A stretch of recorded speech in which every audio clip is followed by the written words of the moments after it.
What's up? What's up? What's up, everybody? Happy Monday. Welcome to another episode of Command This. I'm gonna take a second here. It's been some interesting days since the last time we talked to you fine, wonderful people. Yes, for sure. It's been we've had the NFL draft, we've had some Commanders stadium stuff, and we're gonna talk about it all tonight. But we got trolled by the entire NFL got trolled by an Eagles fan on Twitter. Or Sanders got trolled. Had nothing to do with us, but I just thought that was funny. He got trolled twice, actually. Once by the son of a Falcons employee, and once by 32 teams the NFL draft. Yeah, well, I mean, when the stuff comes out about your interviews, and when you said at the combine, don't draft. If you're not going to change your culture change your team culture, then don't draft me. So I don't know, man. At the end of the day, he was happy to get the opportunity to get picked where he got picked. I don't like. We'll get into it later. Dion Array he went out and he said something that immediately illustrated why 32 teams passed on him 4 times before the Browns finally picked him. We'll get to that. A couple of them passed on 5 times, but he said something that was like, right there. That's why your kid slid. Well, I mean, Shiloh even said my dad was my agent, and it wasn't working out so well, so I had to go hire a real agent. So there you go, man. Don't go out there and say, my son's not going to sit behind anybody. He's going to be a starter. Yeah. Dion, shut up. Yeah. Let's face it, all right? It's people don't. If I'm a GM, I got to deal with 52, 53 egos. All right? I don't need someone who's got a notoriously large ego, who's not even a part of my team, who is a college coach who happens to be the father of my quarterback, sticking his ego into the mix. I got enough to deal with. I don't need you. All right? Dads interjecting in sports, all right, generally does not work out well. Yeah. Let's see RG3. Never has. Other guys, it's just like if you get out there and you're getting to Cam Curl. Where's Cam Curl now? Yeah. He went to the Chargers. You ain't heard nothing from him. Or Rams, right? No, Rams. He went to the Rams. I'm sorry. Yeah. Not Chargers. I mean, I appreciate what Jaden's mom is doing. She is managing him outside of football and in football, but she's keeping him on the low. So she like keeps that. on the low. So when we see her, we're like, oh, damn. Hi, Miss Jackson. Yeah. Looking good today. So your son's looking good on the field, and you're looking good off the field, Miss Jackson. That's right. That's fine. But she's not out here saying, my son will be the starter no matter what. My son will get this. You will get this receiver for my son. There's none of that. Yeah. You're going to take this. You're going to take this. Yeah, but we're happy. It's a great time. I'm going to keep sharing the show here on a couple socials. But yeah, unfortunate about Shador. That prank call was, I hope funny. It's messed up because those kids who did it clearly need a jaw jack. I mean, those are kids who probably entitled trust fund babies who've never been checked in their entire life. They're the son of one of the assistant coaches or one of the scouts. That's Exactly. And you knowingly took the number, you stole it, and you knowingly called someone, and then you put it on social media. I have no pity when society comes for you, bro. Jax, Ulbrich, you're gonna get something. I have no pity on you, dude. I have no pity. Whatever comes for you. I don't pity him. In the days of social media, you post something, you got to deal with consequences. Exactly. So don't tell me, oh, it was an accident. I don't care who the victim was. I don't care who the victim was. Like, it was just stupid. The accident was his father left the number out to be found. That was an accident. That was an accident because you have, I guess you would trust your son to not steal the Be number an and then go. asshole. Yeah, But exactly. you gotta understand that kids are gonna be kids. I get it, and social media is different, but kids also need to understand the consequences. You don't get free Exactly. passes, son. You need to they need to figure out what to do. I don't know if he plays football. He had a profile of him playing football. Maybe it was high school. But, leather strap about that thick goes around your waist. It's called a belt. Yeah. We'll solve that problem real quick. Belt to at ass. any age.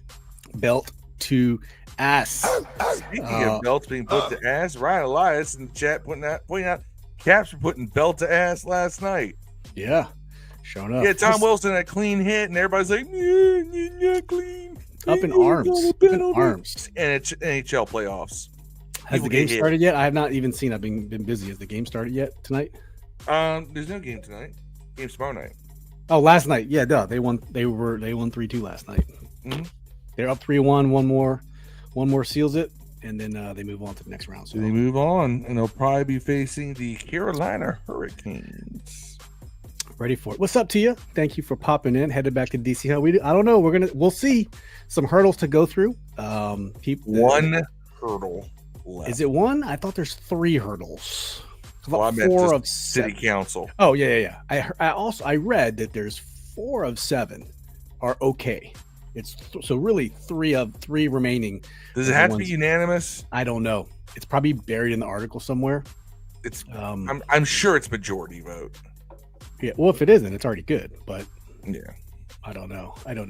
What's up, Yam? We're coming home, hopefully, and not only home, but Super Bowls and entertainment. And I got some things to show you of the potential. What came out during the press conference? If you those didn't see it, Nero, we gonna get a Super Bowl NFL draft. Just stuff and things and events. Yep. What's up, Cody? Says, what's up, gents? Good to see you, man. I don't know if my eyes are blurry or my camera's blurry. My eyes. It's your eyes, because I'm honestly, you're fine. Yeah. I do wear glasses now. I just don't wear them on the ear now. Ryan said, I think Dion, God bless him, meant well, just destroyed Shadur's image. Yeah, I think so. Let agents do their job. Yeah, Shallow got his own agent. Dion is no longer his agent. So, what's up, Marcus? What's up, family? Appreciate you, Marcus. Sports YouTube on Facebook, shared all the social medias. Terrence Perry, what's up? Greetings, my brothers. Hey, man, Eagles did pretty damn good in the draft, if I must say. They did well. There was rumors about them trying to move Jahan, I think right before or during. And they also announced they're not picking up his 5th-year tender because, his first-round wide receiver pick. So that 5th-year tender is going to be, up there. This is going to be it. So yeah, unless something happens. But hey, all it takes is one injury though, and you're number 2. So, but the Eagles did well, man. They got Jahad Campbell out of Alabama, stout linebacker. We talked about him a couple weeks ago, but yeah, man. So y'all got some awesome picks. Appreciate it. We got some awesome picks. So you know what? He's on it. Yeah. We all kind of feel the same way. There's a couple teams that I don't know what the Giants trading back into the first round to get Jackson Dart. Oh, whiff of the century, dude. Like, what are they doing? What are they doing? Like, why? I'm glad they did it. They reached, just like they reached last year, and I know. I'm just being signed Daniel Jones. Why? Screw the Giants, man. You could have gotten them much later than that. Yep. Dez not with us tonight. He's a little bit under the weather. So hopefully we'll catch up with him on Thursday. And if you're watching this from YouTube, please hit that like button, man. And it don't cost a thing. We really appreciate it. It helps run the numbers up. Don't cost a thing. That's right. Little J-Lo action there. There you go.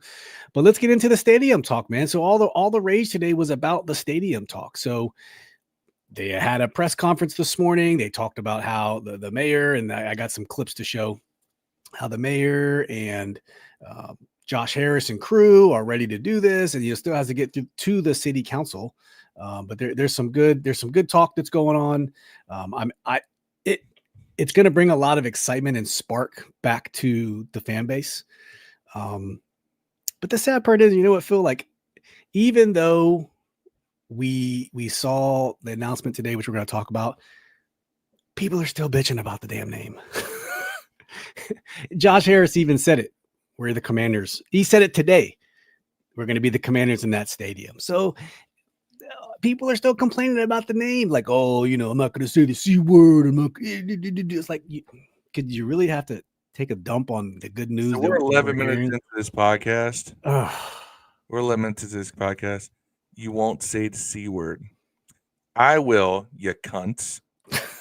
Get over it. Meant to say Commanders, but no, I'm talking about those who won't say the C word. I just did to you. Yes. Get over it. Yeah, Move on. It ain't that. I didn't want the name to change. I had to always qualify that because I was never offended by the name. Nothing. Yeah. But at this point, you can't go back. Yeah. Pandora's box is opened. You is. can't go back. Just leave it be. Let it be the Commanders. Let it go. Embrace the change. Let it go. And really, it's not what it is. It's funny. Like if you just keep calling them Redskins because you're 60 years old and you've been doing it your whole life, and it's habit. Cool. I understand. I get it. Whatever. And if you do it in casual conversation. Now, if you go out on a social media and especially say, now change the name back, or they'll always be Redskins to me, or yeah, you guys just gave into whatever. Yeah.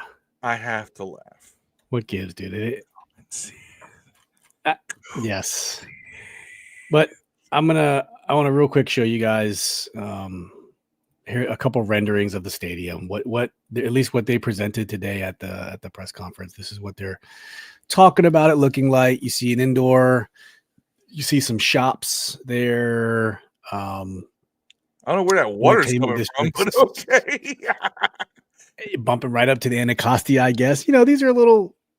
I think that's cinematized. I think that's a rendering from. I will say this. I think when they were talking about putting it down there, at the opposite end, on the other side of the Anacostia from Nats Park, I think that was a rendering from that.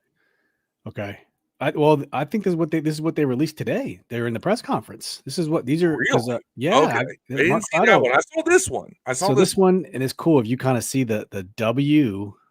I don't know if this is intentional or not, but the W in the back stadium. The thing is, it's going to be a dome. A dome gets you a lot of things that an open air stadium does not. And what I like about this, if this is in fact is the stadium, it's a dome. But it's not a dome that you can't see out of. I don't know if this is going to be tinted or what are they going to do? Is it glass? I don't know. I think it's going to be a lot of very durable glass. It's kind of like how Target Field is. But I have not seen Target Field. Not Target Field. I'm sorry. That's the baseball stadium. The football stadium in Minneapolis. Where the Vikings play. I can't remember the name of the stadium. But it is, like if you look at the thing from the outside, it's all glass. Yeah. US Bank Stadium. Oh, it is all glass. That's nice. Yeah, US Bank Stadium.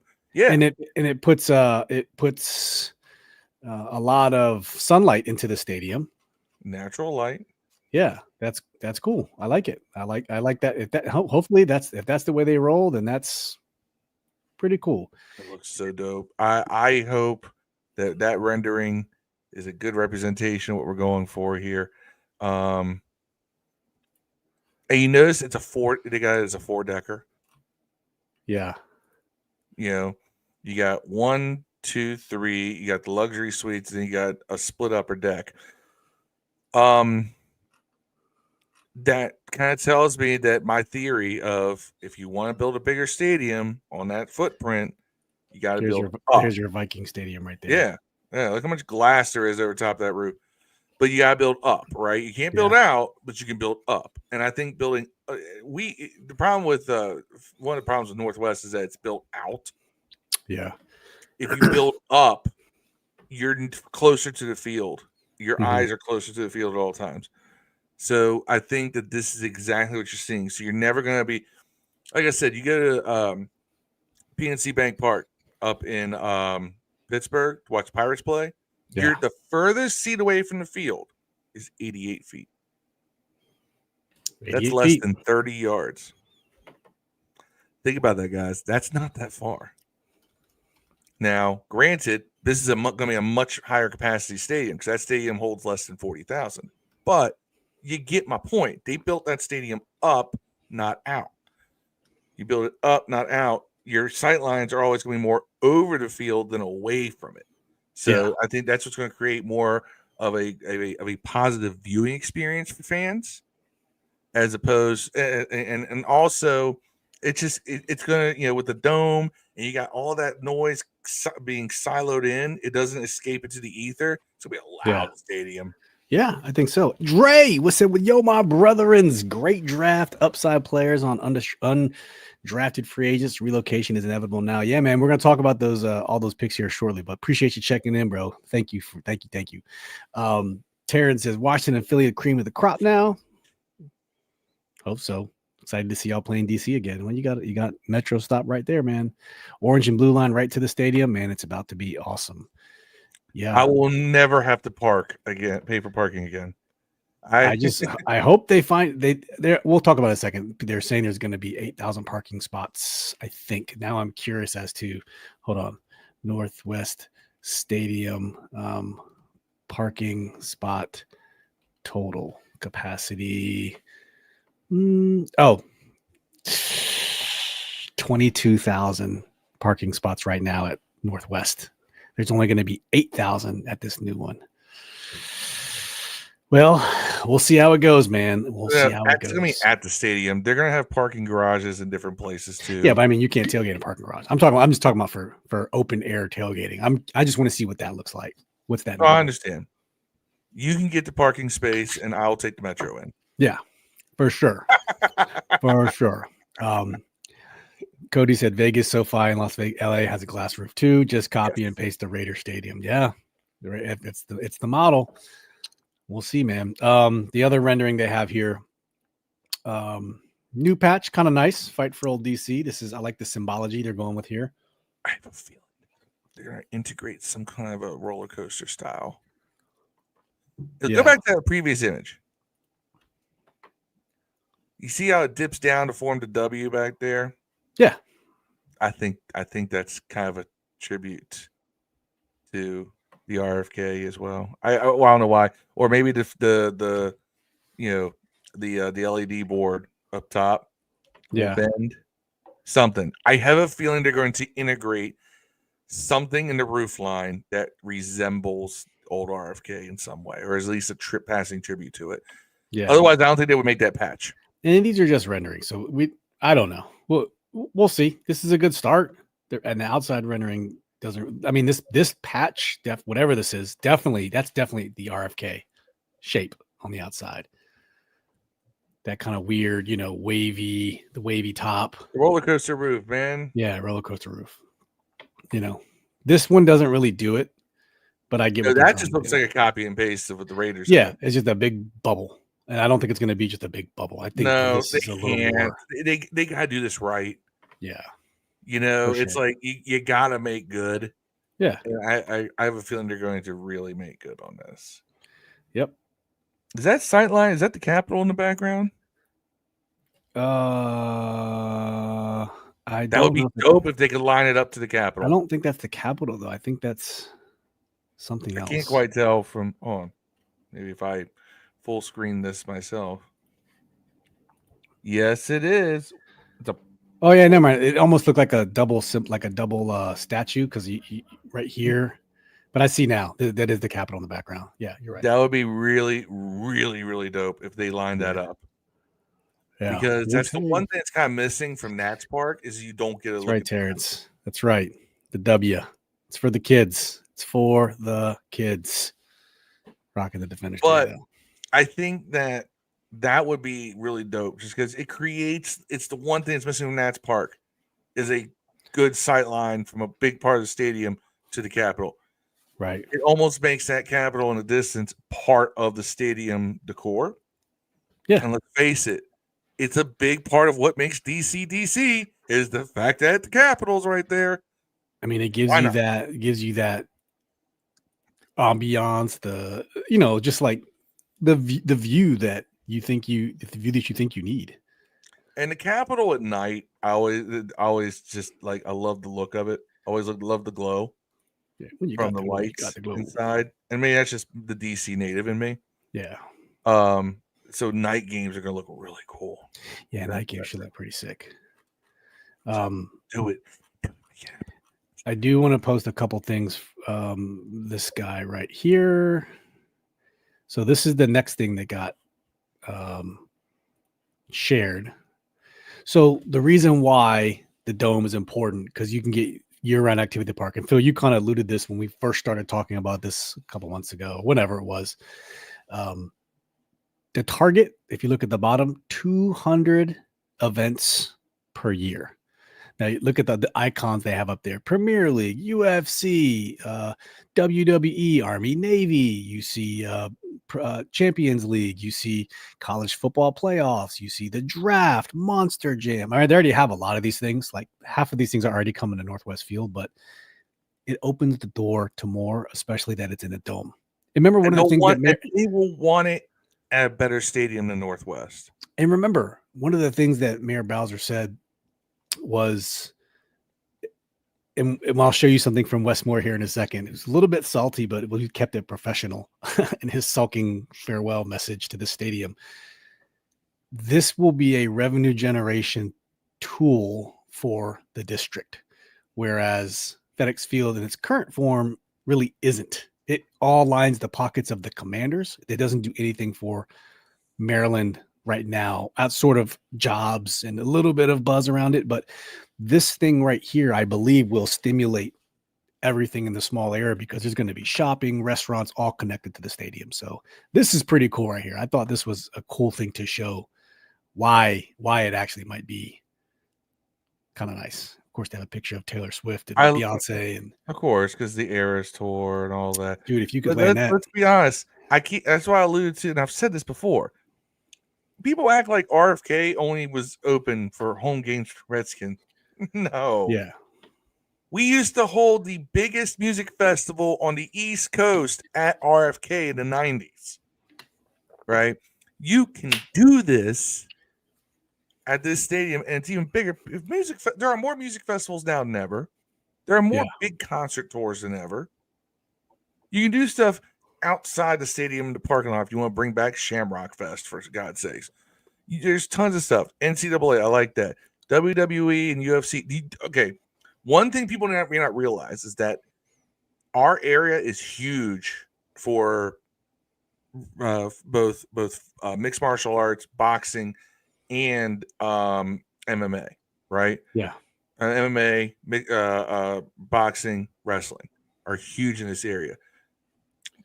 Both old school and new. All right. But if you want to go old school days, territories overlapped from wrestling in DC and Baltimore, right? From the South and the North. So you used to get twice as many events in this area for that. Riddick Bowe had a boxing match, a world title match at RFK back in the day. I'm sure if you got a big name boxer up in there, you could hold events there. UFC. WWE just had a 2-night WrestleMania at the Raiders Stadium in Las Vegas. It was sold out. It was 60,000 plus each night. They had a grand total, 2-night total of 124,000 people. That's money. Yeah. Coming right back into the city. Money, money, money, money. That's right. You can do stuff like that. And, the wrestling's going back to more and more big stadium events. UFC's holding big stadium events. Mm-hmm. We could hold, the Final Four could be held at this stadium. Yeah, exactly. That's Maryland and Georgetown are both here. Now, Georgetown's been kind of ass lately, but it's still, those are two basketball programs that everyone knows. Yeah. You hold it in DC, just inside from PG County, which is home to some of the best basketball talent in the world. Come on now. But I mean, we are still 5 years away from this happening, but it's good to see. This puts when you point all this stuff out, it really does put a burn in the ass of people to jump to the yes side of the fence. When you start talking about all the tax revenues he's going to get for really kind of a minority investment. Yeah, you're really not talking that much in the grand scheme of things when you're looking at the revenue sharing. Marcus said, B. Mitch and Finley and the Commanders trying to said they're keeping the training camp in Maryland and practice facilities in Virginia, so the whole DMV will benefit. But training camp where in Maryland? Well, I guess maybe they'll do it at Northwest. I don't know. This is what Grant said. Roof 65K, which is much smaller than FedEx originally at 92. 65. I like 65. 65 is the number for me. Yes. I don't remember because 65 is like Lambo. 65 is perfect. You can sell that out.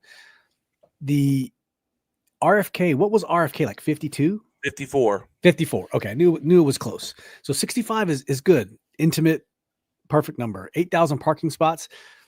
28% of the old stadium, the current stadium. So that will be interesting. To mitigate that, though, the next bullet: 92 restaurants and bars walkable on the site. So that's where they're offset. If someone like me who's in the tailgate culture, I guess you'll have to learn to get into the restaurant culture. But if you go to Nats Park, they have plenty of places to pregame. There's, similar fashion. 92 restaurants and bars. Can we please get this down to like normal pricing? Everyone through the roof on, beer, $20 beers. One thing I hate about Northwest is that it's just like, damn, guys, bring the prices down a little. Yeah, I mean, they're already gonna. There's PSLs. There's seat licenses. PSLs are definitely. They already announced it's coming. So here's the timeline. Council hopefully will get approval by this summer, and then in the fall, planning for parks, housing, and recreation. By the winter of next year, groundbreaking at RFK, which means they'll be demoing. Demo will begin, and demo is extremely expensive. Usually, it's always an argument of who pays for demo. And then early 2029, Plaza District groundbreaking. So it looks like that's where they'll build the restaurants and entertainment district around the stadium. Summer 2030, Sportsplex ribbon cutting. I don't know what they mean by Sportsplex. And then fall of 2030, stadium opening. Maybe the whole thing will be the restaurants and stuff will be open 2030, but that's pretty cool. That timeline seems pretty, reasonable. 5 years, essentially 5 years from this year. Actually, less than 5 years. No, 5 years. 5 years this fall. Ryan says, "What happens to the soccer complex? Are they going to tear it up? I don't know. There's two really nice. The soccer complex on the other side of the road. If they tore it up, it would be to create parking. Well, there's parking right next to those fields where the old RFK parking used to be. That's where we used to do know how right there. Much they actually used that soccer complex. I think it's used quite a bit for like tournaments and games and stuff. So they're very nice, and it's a public park. And so here's can I make a request to anybody in the organization here? If this passes, can we rename the field? Can we do a little bit of fancy naming so we can get the sponsor in there, but keep the name? So can we call it like, I don't know, Northwest Field at RFK Stadium or something like that? Whatever you want to do. But we gotta get the RFK name. Something at RFK. Yes. I just feel like that would be appropriate. Yeah. That could be cool. They keep referring to it as the RFK site. The community engagement, our rfk.dc.gov. Yeah, maybe they will. Maybe they will, Phil. Ryan Elias wants us to get a sponsorship from OnlyFans. The OnlyFans stadium at RFK. They got the money for sure. Ben Stanek writes, the franchise commits $2.7 billion. DC's investment will be $1.1 billion by 2032. But remember, they talked about this. The initial tranche of money will be lower, whatever that number is. What was it? 500. And then over time, they'll use the tax revenue earned by the stadium entertainment district to get the next tranche of 300, whatever the other billion remaining is. So same thing. Grant kind of posted earlier, but either way, I'm a huge fan of this, and I think there's a lot of potential where this is going. It's very exciting. I don't know if y'all are super excited. The city is chipping in less than a third of the total cost. Yeah, This actually, you know what? I'm sure that's part of what got the city on board. But kudos to the Hog administration, Harris Ownership Group. chipping in a lot of money. They're putting their money up. They are Yeah. putting cash up front. Like, there it is. That's coming in, just laying it on the table. But yeah, I'm excited. When I heard that this was going to drop, I was like, I was like, no way. Yeah. No way. And then when I started seeing it coming from legit sources, I was like, wait, come on, show it to me. So I'm excited. I'm so excited. Deluxe says there's a map where shows where things are. I haven't seen the map. I got to find the map. Would never be fun enough only if OnlyFans Stadium kind of works. It does. OnlyFans Stadium. It has a ring. Because only our fans should be buying tickets, damn it. Yeah. Ryan says, if anything won't have the name RFK in the stadium, but I guarantee you it will be used for the strip of restaurants and bars, something at the RFK Entertainment Sports, RFK Sports Plaza or something. Real quick, let's look at a couple videos here. This is Darryl Green on the return to FedEx Field, or excuse me, return to RFK. It puts me, I think, in a different place because I moved here from Texas. I wasn't a part of this history. I feel like I'm in the beginning of a new era. And this time I'm a beginning person, even though I'm not on the field. And I feel personally a part of it. I'm the guy that has always appreciated the moms and the dads and the sons and the daughters that talk about. I remember when Grandpa and we used to watch the game and you did that and this guy. And I always felt deep about that people really cared and it meant a lot. So Daryl's excited. Couple quick snippets with Josh Harris on the stadium. Check it out. This is about DC and making this more than just a stadium and making it attractive. I mean, think about it with the Washington Monument, the Capitol, and the Anacostia River, and this is going to be one of the most important stadiums in the world, right? So, we needed a roof to be able to attract amazing events. I mean, Super Bowl got thrown out there. Obviously, we're working on the commissioner hard, but Taylor Swift. I mean, pick an event. He said Taylor. Even beyond that, it will be. We're hoping to have several hundred events there during the year. So we'll see how it all goes. But I like it. I like it, Josh. What are you saying next? Structured. Right now, we're talking about structured parking. Structured parking. Sort of parking buildings in a very small number of places on the site, like 2 to 3 places on the site, and so whether that will go underground or not, I think we're still working on those details.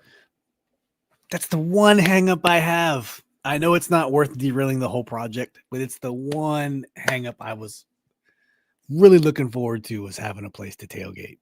And I don't know how those 8,000 spots. Place to tailgate, you're just going to pay for it. I mean, those 8,000 spots are going to come at a premium now. If you think about it, it's probably just going to be for like the people who normally pay for silver lot parking, the guys all the way up front. That's probably who it's for. Everybody who parks under the solar panels. Yeah, those people. Like, it's not going to be to the average, Hey, Josh, for the average Joe Smo. Another video here. Let's see what he says. You just keep it in Ashburn and. Yeah, I think that the team likes it out there. We like everyone lives there. We have connectivity in 3 jurisdictions. That's who knows over many years, but right now that's kind of the orientation. Okay, so I think there's one more video. Ben says there's no stadium design yet. The mayor's office included a rendering to illustrate the scene, Harris explained. Yeah, Okay. actually, I just saw it right before we went live, and I forgot to bring that up. There But you go. There you I go. do think that rendering is there's a lot of elements that in there that you're going to see in a new stadium. Yeah, I'm sure. Like, there's a reason those things are in there, and it's not just because someone thought it'd be cool to write it on there. I do want to show very quickly what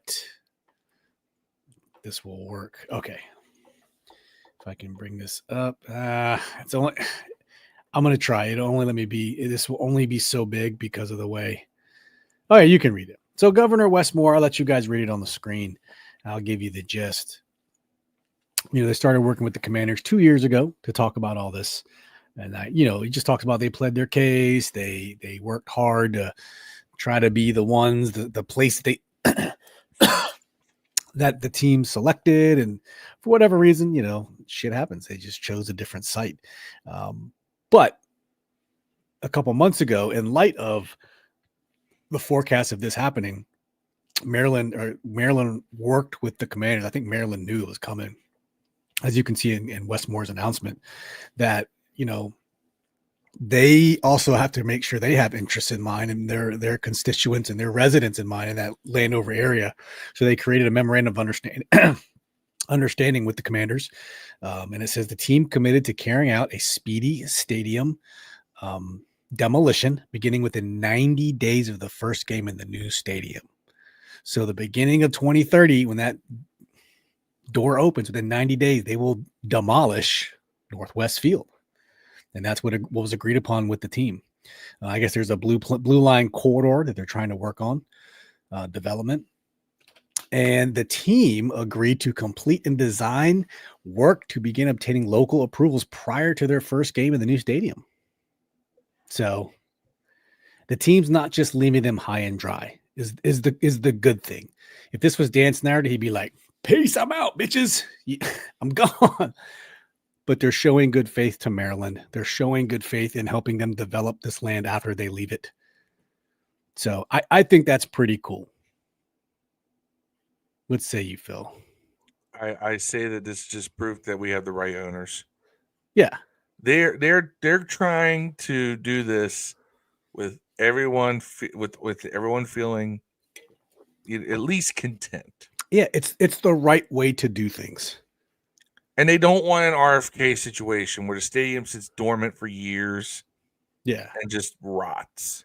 Yeah, exactly. Within 90 days of the first game in DC, they're going to start demolition of Northwest. Yep. And I think that is this is such the opposite of the move from RFK to Jack Kent Cooke Stadium, FedEx, Northwest. Something's going to happen here. I feel like that is the proper way to do it. Yeah, it is. Taking advantage of a bunch of land that can be easily developed. You've got a lot of, you got a lot of infrastructure that goes into that building that you can use for other things. Yeah. Yep. Sure can. And like I said, I appreciate the fact that the Hog, the Harris Owners Group, is keeping the good faith and goodwill. I absolutely think they are. This is how it's supposed to be done. This is from Deluxe. Clearly, I'm not following Mayor Bowser. DC economy shifting. We need jobs and growth. 180 acres of opportunity to RFK. Here's a route to deliver not just sports and entertainment, but housing, jobs, recreation, economic development. Here is the map. I can't really blow this up anymore, so you guys will have to blow your screen up. Hopefully it comes through pretty clean. But that gives you an idea of what you have: a riverfront district, a stadium district, a plaza district, DPR district. Not sure. That's the Sportsplex. Okay. Kingman Park District, the top. And then the Sportsplex on the right side, the fields of RFK. There you go. 3 turf fields. I thought it was 2. Okay. So there you go. And I'm curious as to what the infrastructure is going to look like surrounding this with 295 and the bridges running through. You're going to have to figure something out, because that can't be the one way into this. It just cannot work that way. $2.95 Cannot. was outdated in the 80s, if that Yeah. tells you anything. Yes. When I was born and raised in DC, right? Ugh. Like, you drive the Beltway, you drive 95, you drive 395, and you get on 295 and be like, what's the deal here? And that was in the 80s and 90s. Now? Whoa. It's terrible now. Midday. 2 a.m. It's been I feel like it's been under construction for years. So this second map, thank you, Deluxe, once again. Shout out for sending this, breaks down what each of these districts are. So it answers my question. So the Plaza districts: stadium, support, entertainment, festival, housing, hotels, retail, and restaurants. So that you're going to be on the west side for that stuff. Stadium district, that's obvious. You see how the words they put: Super Bowl ready stadium. Riverfront, anchored by housing, retail, and restaurant. That's going to be the bottom, the southern corridor, southeast. Kingman Park will be housing and rec. What is housing and recreation? I don't know. And then the rec district, that's the sports hub. And such. Yeah. And then Anacostia Commons along the eastern flank snakes along the river. So they're basically building a plaza district, wrapping it pretty much to the backside of the Armory. Yeah, and it looks like really the major things are, the Plaza District and the Riverfront District in the stadium. So these right here are going to be the money makers. These up here, sports, housing, housing, restaurants. So maybe that render was half decently right when we talked about what's that water. It's this right there. Maybe it was like that rendering was almost on a peninsula. Yeah, well, true. That wasn't quite it. I mean, plus, it's, kind of, yeah. Potomac. Hey, I need my moat. Where's the moat? I need to sit in a lazy river by this outside. I need a moat. Brian Davis didn't buy the team.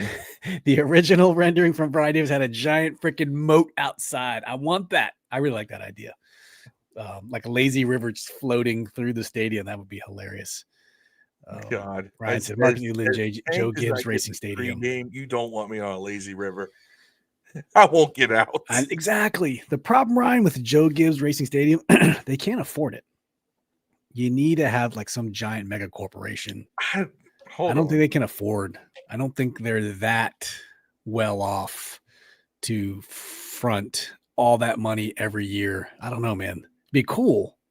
I just don't think the money is that much for Joe Gibbs Racing. I could be wrong, but I don't think it generates that much revenue. Ryan says, I need a drive-through tunnel. Yeah. A moat for bodies. They cleaned it up a little bit because there was going to be a swim and then they canceled it. I think they realized the issues it was going to have. And there is one more. There is a dissenter. There's a dissenter in the ranks. I'm looking at the Joe Gibbs Racing is the second most valuable racing team behind Hendrick in NASCAR. Yeah, I think it's behind Hendrick Motorsports. Gotta be.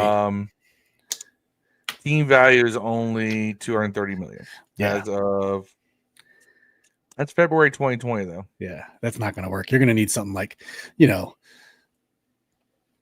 NVIDIA Stadium or something. NVIDIA and Stadium would be great. Hell, look, since we're already doing credit unions, Navy Fed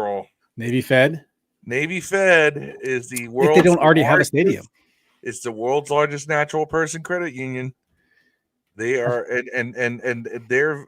Trust me, I used to work for Navy Fed. I worked there for 8 years. I'm shocked they don't have a stadium already. They have a stadium series that they host at different locations in the NHL.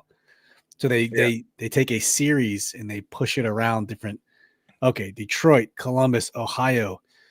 I'm actually shocked they don't have their own stadium naming rights. Yeah, that's yeah. The Navy Fed is one that if they want to look at a financial sponsor, that's one that could do it. I mean, Northwest did it. Northwest ain't nothing. No. Like Northwest is a speck of dust compared to Navy Fed. But they Why not? probably realize they only have to do it for a couple years. So I really wonder what they have to fork up. The loan dissenter that we know of right now, anyways, is Brienne Nadeau. And you can see her statement right here. She's proud that, and Charles Allen said the same thing, though. They do not want to use any taxpayer money on anything for the team. And many, many, many cities hold this opinion. And I totally get it. And I understand where they're coming from. There's already been protest about this too in the local residents. They do not want to give up their homes. They do not want to give up anything. It's more traffic. I get it. It's gonna suck for them if you live right there. It's gonna suck. But the city will be making money. It'll attract things and people. But some people are selfish, and I understand that. Go up. So if you own property there, well, that's what they're gonna try to do. You've seen all the movies, where people come in and like, I'm trying to buy you out, and they buy out the whole thing. And one person says, "Domain." I'm talking about private sales for the people in nearby neighborhoods. No, that's what I'm talking about too. Like the home values are going to go up, and they'd be like, we'll give you double what it's worth, or you're talking about 125% takeovers and so not that, but I'm just talking about where they offer, they have a row of homes. We need these homes, guys. Okay, we'll give you guys 130% of your value. Sell, and they sell all but one. What do you do to that one person that doesn't want to sell? Now you're in a movie. How many movies have we seen where people? Domain I'm not a fan of eminent domain. Yes, I'm not either. Don't say you're a fan for it in this case, Phil. Don't fold. Don't fold, Phil. I'm not folding. We'll see what happens. Do is you just up the price until everybody's got a price. Everyone has a price, unless you're that that old stubborn person out of the movie who refuses to give up. So I don't know. They never they just stop offering a person. You just keep upping the offer till they take it. Yeah. But Brianne's saying that's $1 billion that could be invested in schools, libraries, housing, parks, and rec, and all that stuff. So Mayor Bowser House has some massaging to do, and I think that's why they put fall 2025 for the council to approve this on the timeline. So listen, this is politics.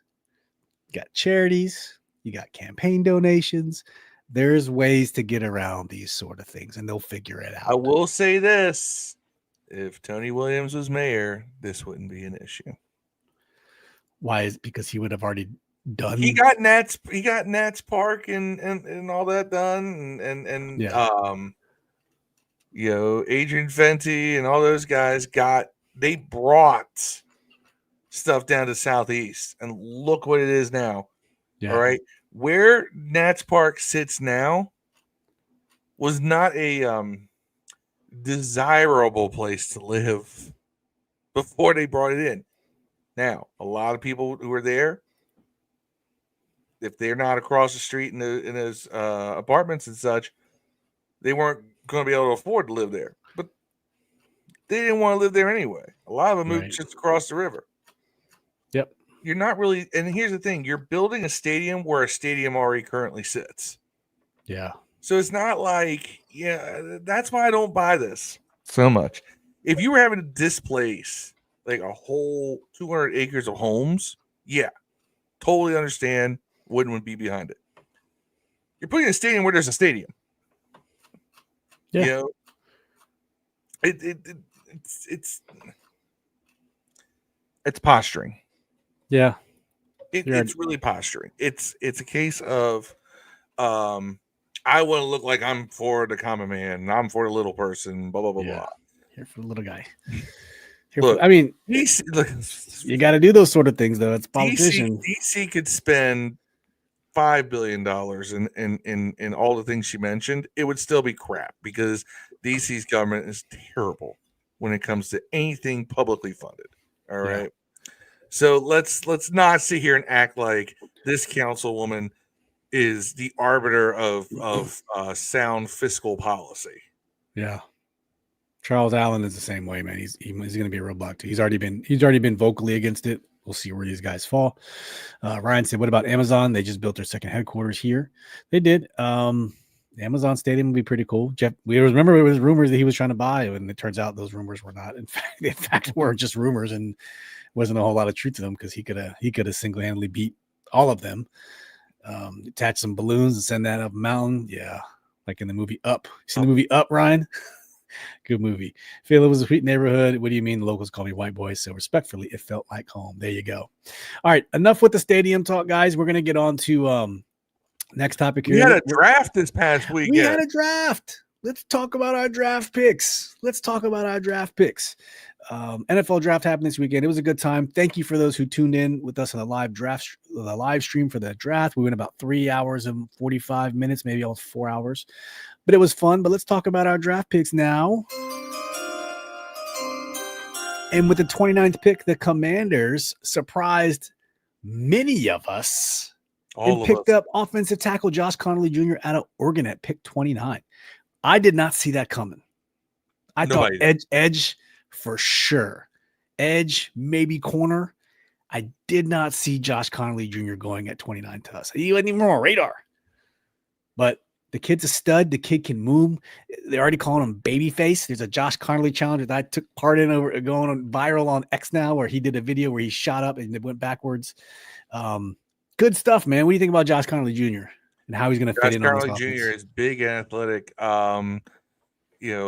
He's definitely more of a pass blocker. He's weaker in the run game. His one weakness in the pass game is probably that he oversets, which does open up the inside rush.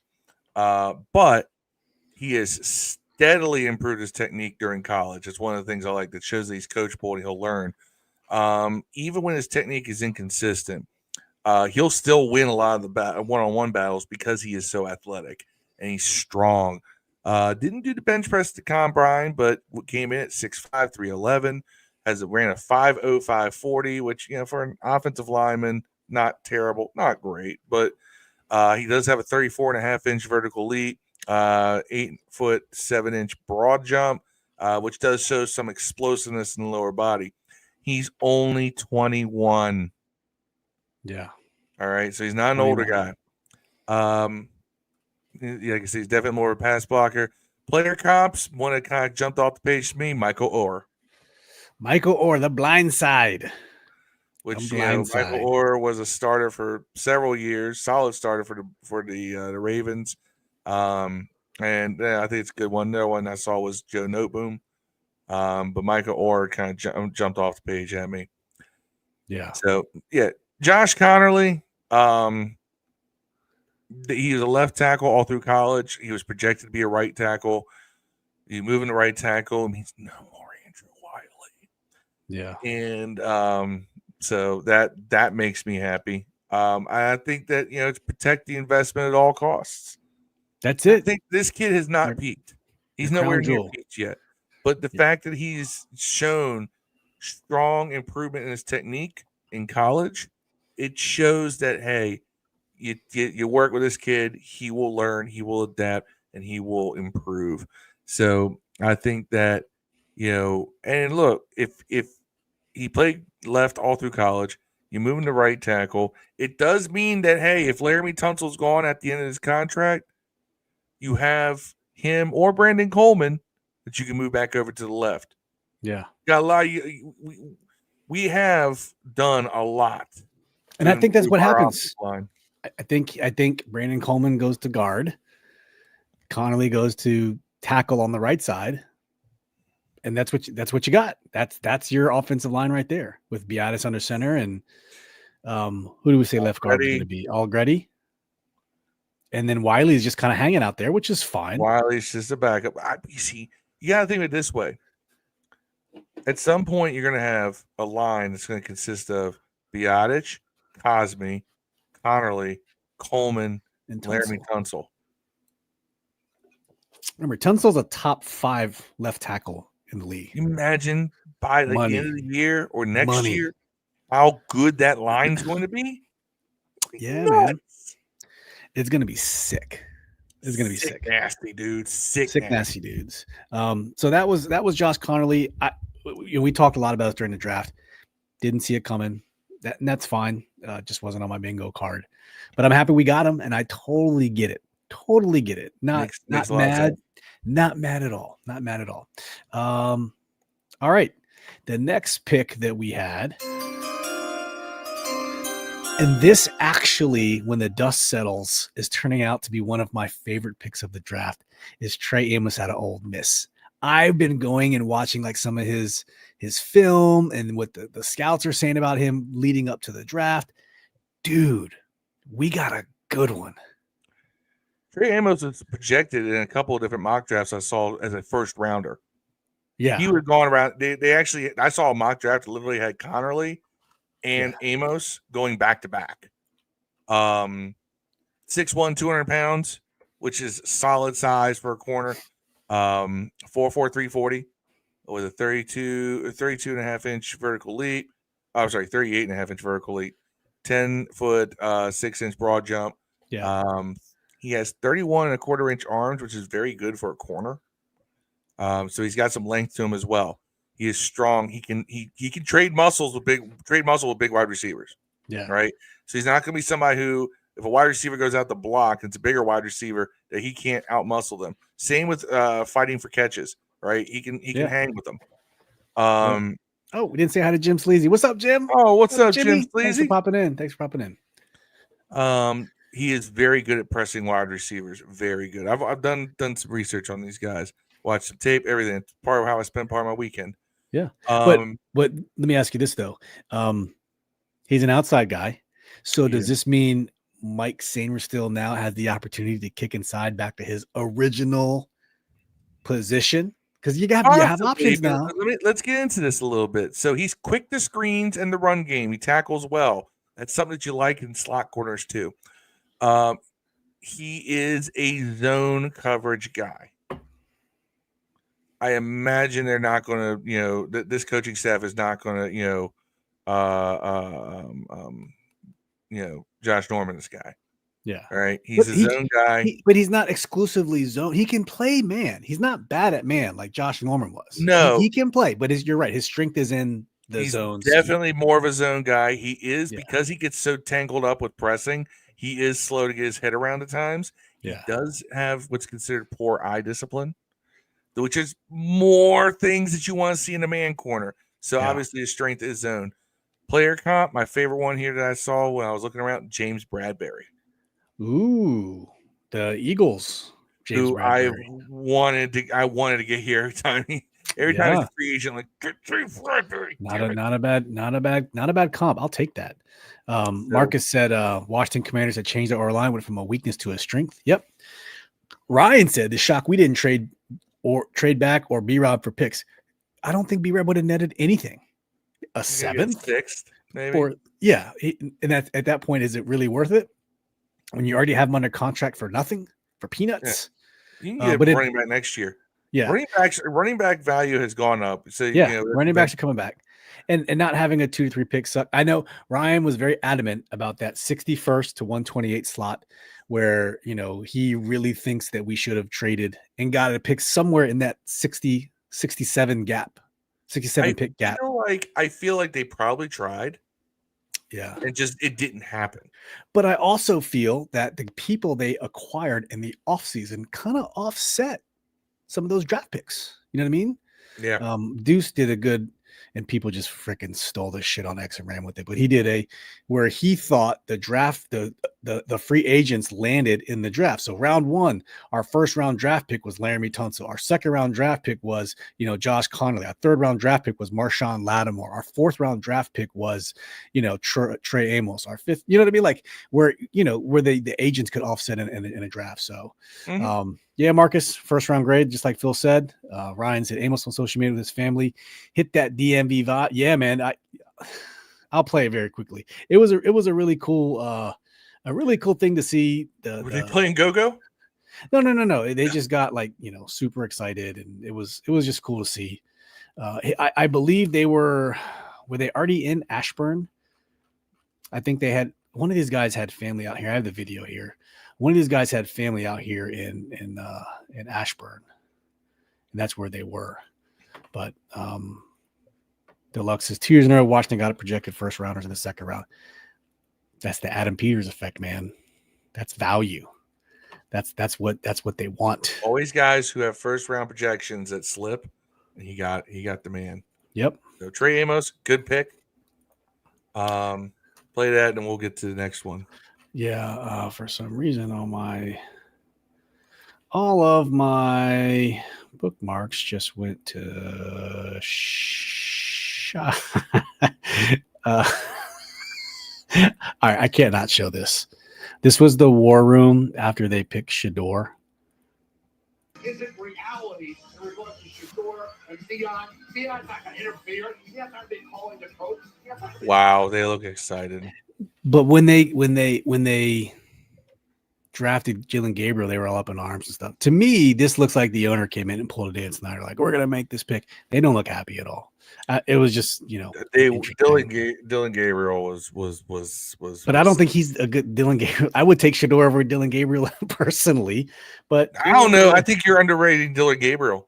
He's just like he's Tua 2.0, but a throws- little bit better. But Tua's a playoff quarterback, so He is, but Dylan, he's so tiny. Yeah, I'm not going to put that against him. He has potential. He's got the right I feel attitude. like Shador has a lot of Tua tendencies.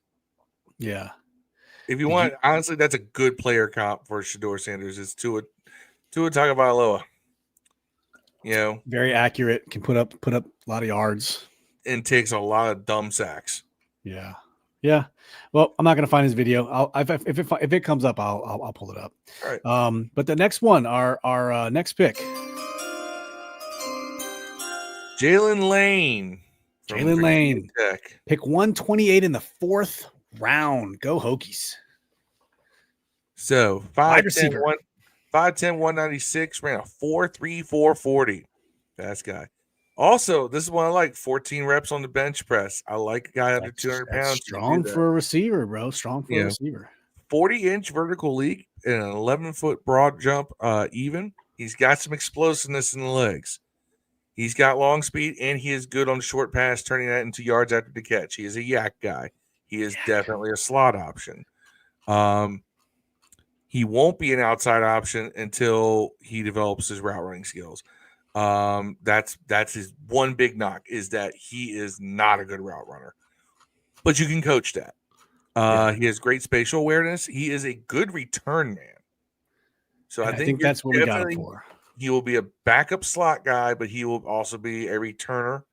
He'll be a guy who he's kind of a Swiss Army knife in the sense that you can run him in various formations and just find ways to get him the ball. He does great on wide receiver screens, things like that. A lot of the stuff we do, he is good at. So this is one of those things where this was definitely a wide receiver scheme pick.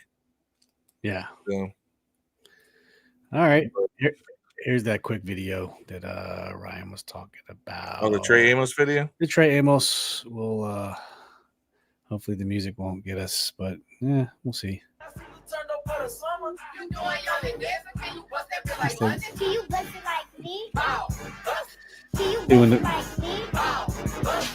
He's gonna fit in nicely here, man. This looks like some Baltimore dance moves. It does. Baltimore dance moves. Definitely has some Baltimore vibes. So you know what? There you go. Thanks, Ryan. Appreciate it. Jalen Lane, man. I think he's our new our teamster. He's our kick returner, punt returner. Marcus Eland's gonna be a deep threat. I mean, you can do that with him. So you got a wide receiver now of Terry, Debo, Luke, Noah, Jalen Lane, KJ Osborne, and there's one more I'm forgetting. Michael Gallup. 7 dudes. They're probably only going to keep 5, 6 with 2, maybe 1 on the practice squad. Luke McCaffrey might be odd man out. We might see Luke go bye-bye. It just could be. Here's the thing. I think they're going to find some interest. You're going to see some interesting wrinkles in the offense next year. We saw them this year. Yeah. But know, man. Moving into the late rounds, these were interesting picks to me. So after Jalen Lane, we drafted Kane Medrano. 6'3", 230, being generous with that 230, having watched him on film. But 6'3", 230, runs a 4.46 40. Pretty good for a linebacker. Yeah. 38-inch vertical leap, 10 foot 5-inch broad jump. He didn't do the bench press or a couple other drills, but those numbers kind of jumped down to me. He's very high athletic. RAS scores. Very high RAS scores. Yes. See there. I mean, he also rated at 222. Yep. At the combine. So after the draft, real quick, Phil, before you go on, Mhm. the formula that I thought, the Adam Peters formula for drafting picks is athleticism, which is RAS, right? Mhm. It's top 30 visits. Did they visit with us in the top 30? And Senior Bowl. Every one of these guys that we picked had one of Madrano did not have all of those, but almost everyone had all three of those. Senior Bowl, they all had high RAS scores. Yeah. Senior Bowl, high RAS scores, and top 30 visits. The top 30 brought it. So that's your formula right there. Madrano could be a badass. I don't know where he's going to play, but Madrano, I think it's going to be he's going to be a nickel linebacker. He is a great athlete. He is good in coverage and special teams. He's especially good as a zone defender. His problem is he doesn't play to run for shit. Right. That's why I say he's going to be a nickel backer. He's going to be like a Monty Coleman type. You bring, Monty Coleman, especially later in his career, he was brought in on third downs, passing situations, stuff like that, to play coverage. He's a poor tackler. He does not play to run well. He doesn't shoot gaps well. He's the kind of guy that will, he'll shoot the gap. He'll shoot the wrong gap, or he'll get swallowed up by an offensive lineman quickly. But as somebody who's picked late in rounds, I mean, you got a hell of an athlete there. And like I said, guys like him, where he's drafted to be a backup linebacker, a specialty situation linebacker, and a special teamer, especially with his speed, I am perfectly fine with that. Yeah, I am too. Yes. Marcus Edelin says that B. Mitch and Finley agree with me. Think he's a coverage linebacker. Don't forget about Jordan McGee. Haven't forgotten about him. Just not talking about him because he didn't get drafted this year. He got drafted last year. That just signed Jacoby Brooks from Louisville today. He's underrated wide receiver. We'll talk about those here at the end after we go through our draft picks. The undrafted guys who they talked about. Ryan said, I didn't get the wide receiver picks. I looked him up on teams. He's a dog. Yeah, Jalen Lane's a dog. He's not one of the top guys. I thought maybe Ty Felton from Maryland was going to be that guy for us, but he went earlier. He went in the third round, I think. So yeah. Now, the other thing about Jalen Lane too, he's not a very good technique blocker. Yeah, but he is an all-out effort blocker. Like he will, and we like wide receivers who can block. He's got a high motor. Go downfield and engage, and it won't be pretty, but he's going to give you everything he's got. Yeah. And I like that. You can teach technique, you can't teach effort. Yeah, true. And then this guy. Our last pick in the draft, 7th round, pick 29. We got Ja'Cory Krosky-Merritt from Arizona State. 5'11", 208. He is I couldn't get any numbers on him. I don't think he did the combine or anything. No. But 5'11", 208. He is a 2-down back. He can catch the ball okay, but he can't run routes. We scored 17 touchdowns in 2023 on the ground. Yeah. 6.3 yards. He's a running back. All right. He's not a receiver back. Right. Just because of the fact that when he runs around, he is so rigid.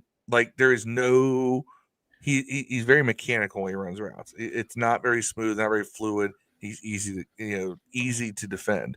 But he is a first and second down back.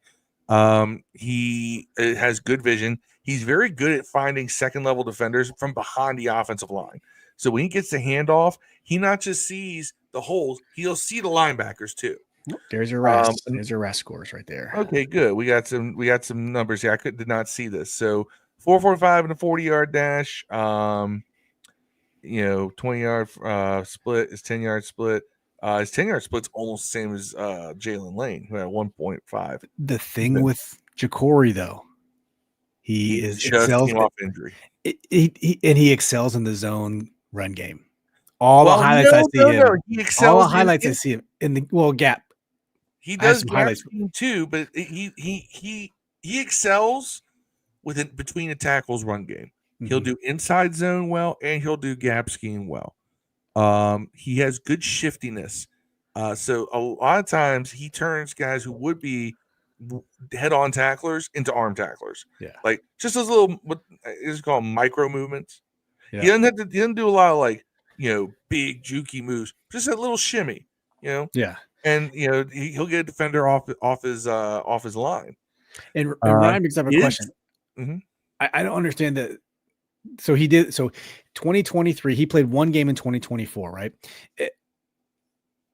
Because of eligibility issue. I guess earlier in his career at Alabama I State. thought it was an injury. I'm sorry. No, at Alabama State. As a red shirt, you can play 4 games and keep your season. So he played 4 games and hung it up.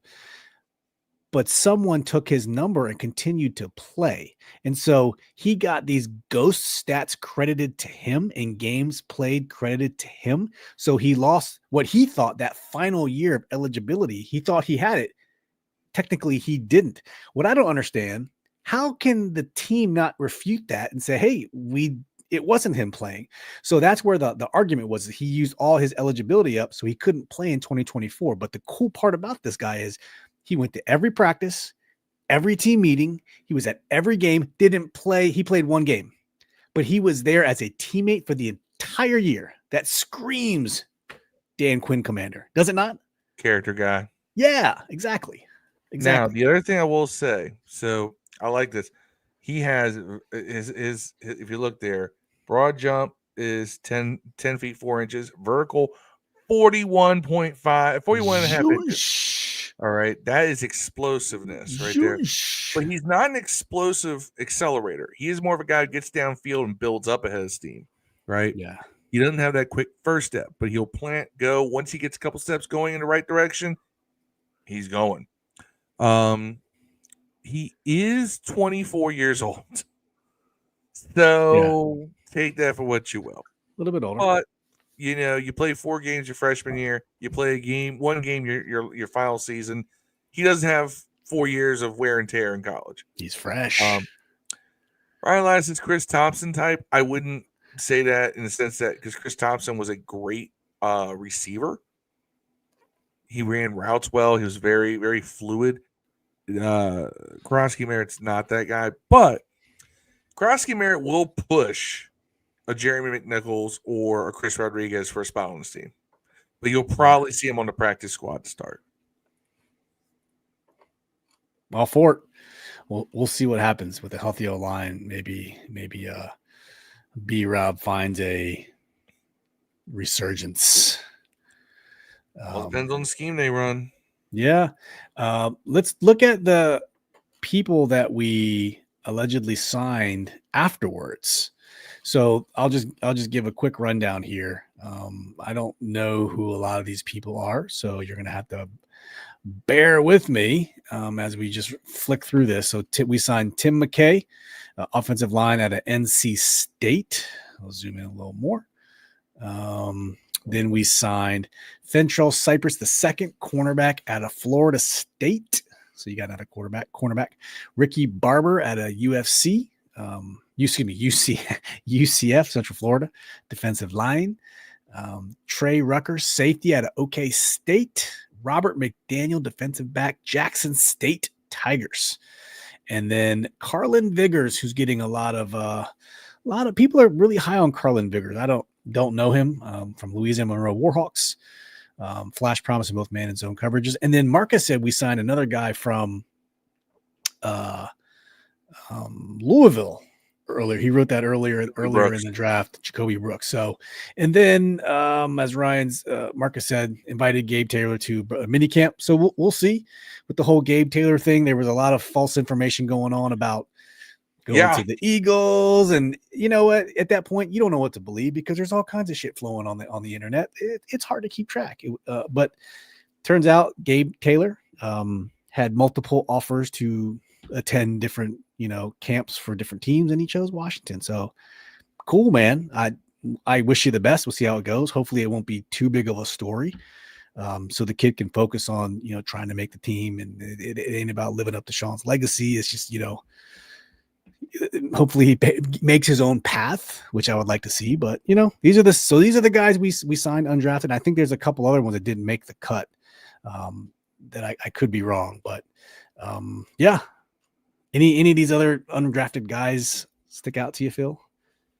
Vigors is going to be interesting just because he's got a lot of potential. Yeah. 6'2", pretty athletic.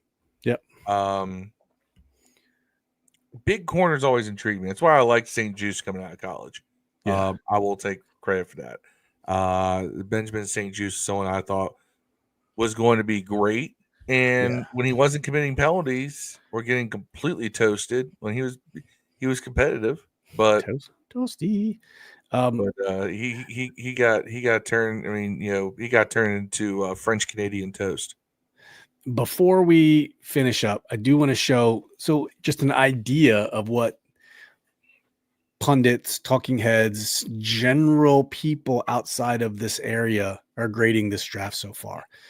Pretty cool. The Post B+, AP B+, Pro Football Focus, who usually hates anything that has to do with Washington, Florio and Sims over there, B+. They gave us a B+, fellas.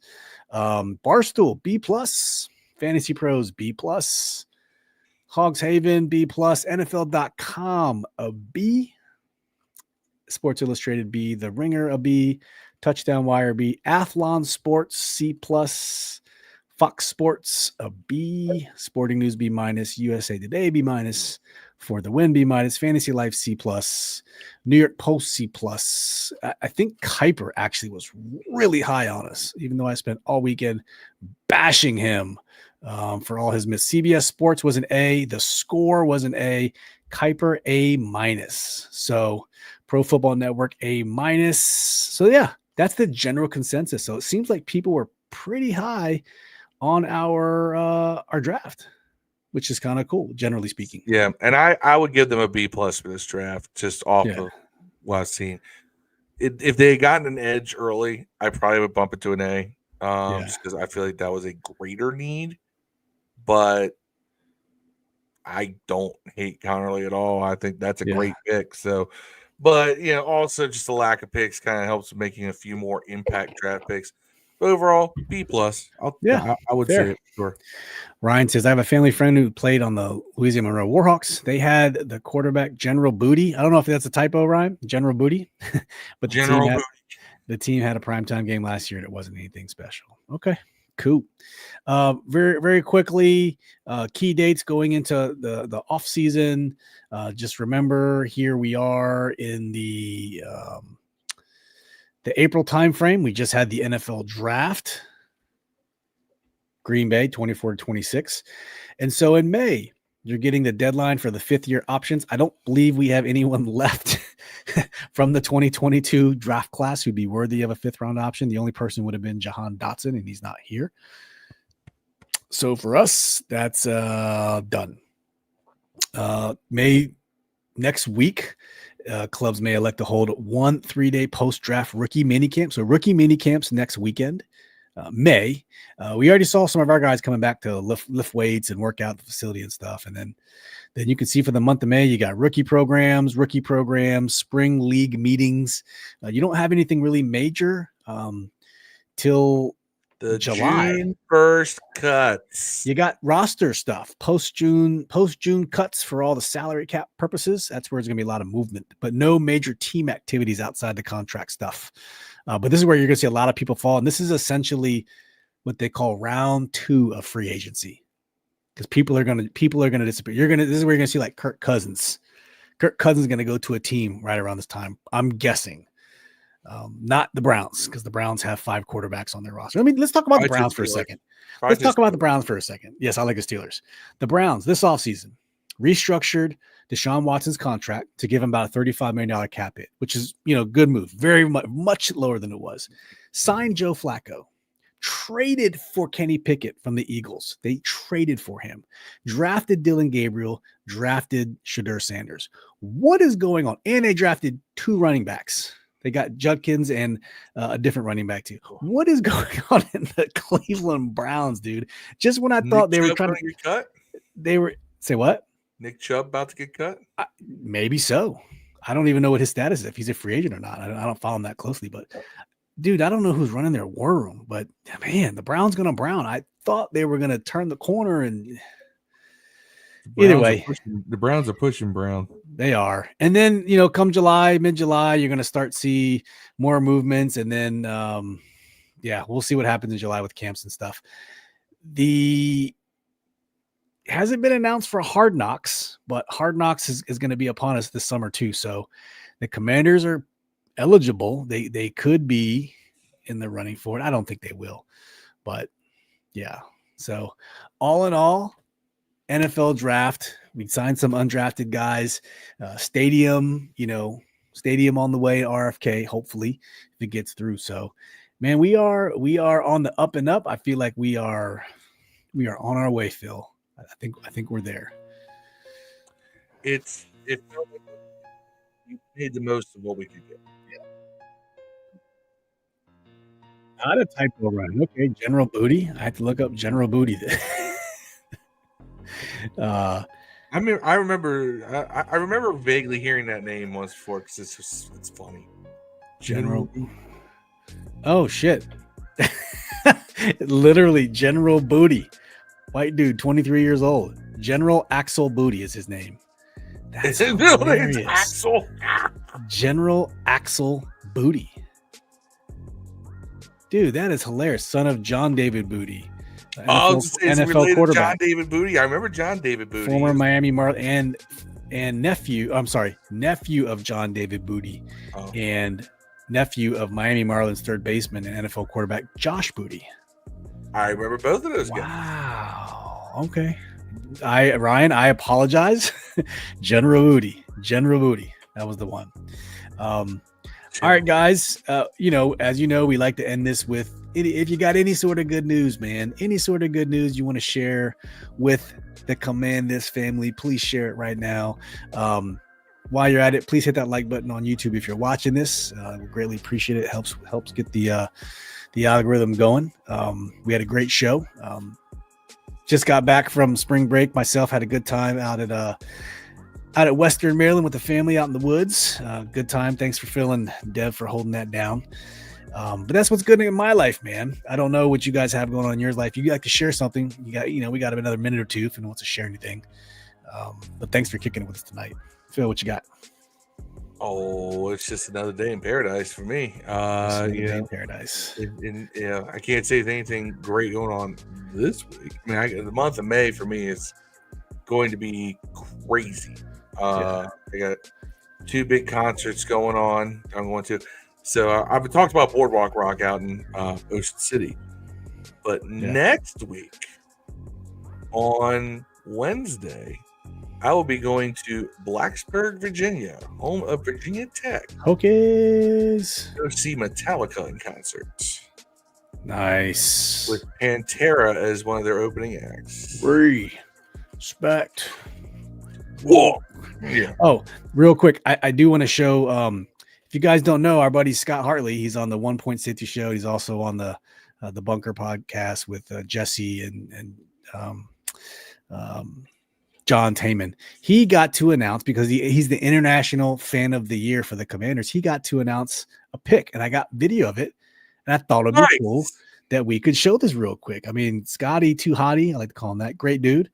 Scott is a great guy. If you haven't been to a game and met him and all the Brits are great. From the UK, Scott Hartley. Scott Hartley. Hello, Green Bay. Thank you for having me here.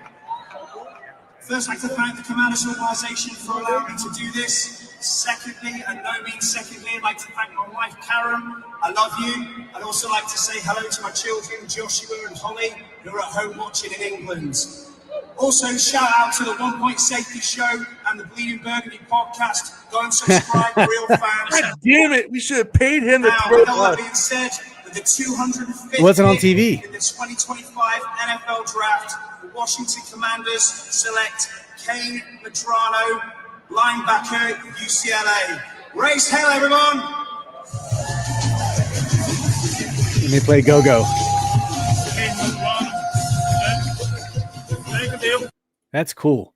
God damn it, Scotty. Oh, if I'd known. Well, if you were watching at that time, they were talking to other people during like those picks at that point. They were like bam, bam, bam, bam, bam. They weren't showing the international fans because that round it was all international fans making the picks, and they showed almost none of them. I think I saw the Lions guy make his pick, and that was about it. The rest, they were just interviewing other players, like they didn't give a shit about what was being called. But damn it, Scott, come on. Yeah, I didn't know he was announcing a pick. I knew he got to go, but I didn't know he was announcing the pick. I really didn't. We got you hot dogs, Scott. Come on now. Hot dogs. Multiple times. Yeah. Yes. Support the family by subscribe to the podcast. Thank you, Marcus. Ryan says also congrats to a family friend, Tyke Williams, on being drafted by the Lions. King George, Virginia. There you go. Right over the bridge, man. King George did remodeling work for my kitchen. His father. Good stuff, man. That's good stuff. Oh. Yes. All right. Where were we? This is where we were. All right. We'll be back Thursday. Hopefully Dev is feeling much better by then. Not sure what we're going to fully talk about, but we'll figure it out. We'll be here with you and we'll figure something out, guys. Yes, Marcus was right. That pick was interviewing Sean McVay. That's who they were talking about because Sean McVay was in a fire station in Los Angeles. It was like their war room. And so they were interviewing Sean McVay. It was actually pretty cool. I'm not going to lie. But yeah, very cool. First round pick, FY. Okay, Tyke Williams. Tyke Williams, yeah, he was a first round pick. There you go. Ryan knows some people, man. Famous Ryan. Look at you. Ryan's like, I'm people who know people. I'm someone special. I drink and I know things. That's what I say. All right, guys. Thank you so much. This will be out on audio. Keep pumping that audio on Spotify, Apple, Google, if you want to. Odyssey, iHeart, all those things. It's out there. So if you want to listen to it at work, go for it. We appreciate it. And yeah, guys, we'll be back Thursday. Appreciate you. Much love. Peace. Inhale.